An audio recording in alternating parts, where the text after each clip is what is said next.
ভরা শ্রাবণে কাজের মাঝখানে এক দুদিন ছুটি পেলে কার না ইচ্ছে হয় অবসর কাটাতে কোথাও একটু পালিয়ে যেতে। আমারও ইচ্ছে হয়। তবে হ্যাঁ, পাহাড় পাহাড় অনেকদিন ধরেই মনটা টানছিল। দুদিন ছুটিতে তো পাহাড় যাওয়া আমাদের পক্ষে সম্ভব হয় না। কাজেই চট করে কোথাও একটা ঘুরে এলাম। এটা আর কোথাও না, কলকাতা শহর থেকে বেশ খানিকটা দূরে একটা প্রত্যন্ত গ্রামে। গ্রামটা ঝাড়গ্রাম জেলায়। হ্যাঁ, আমি ওখানে বড় হয়েছি।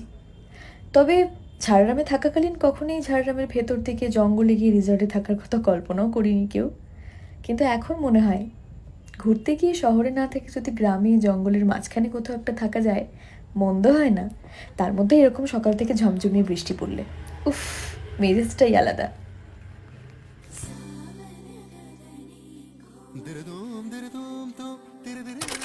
ঠিক এরকমই সুন্দর একটা মাড হাউসে আমরা ছিলাম।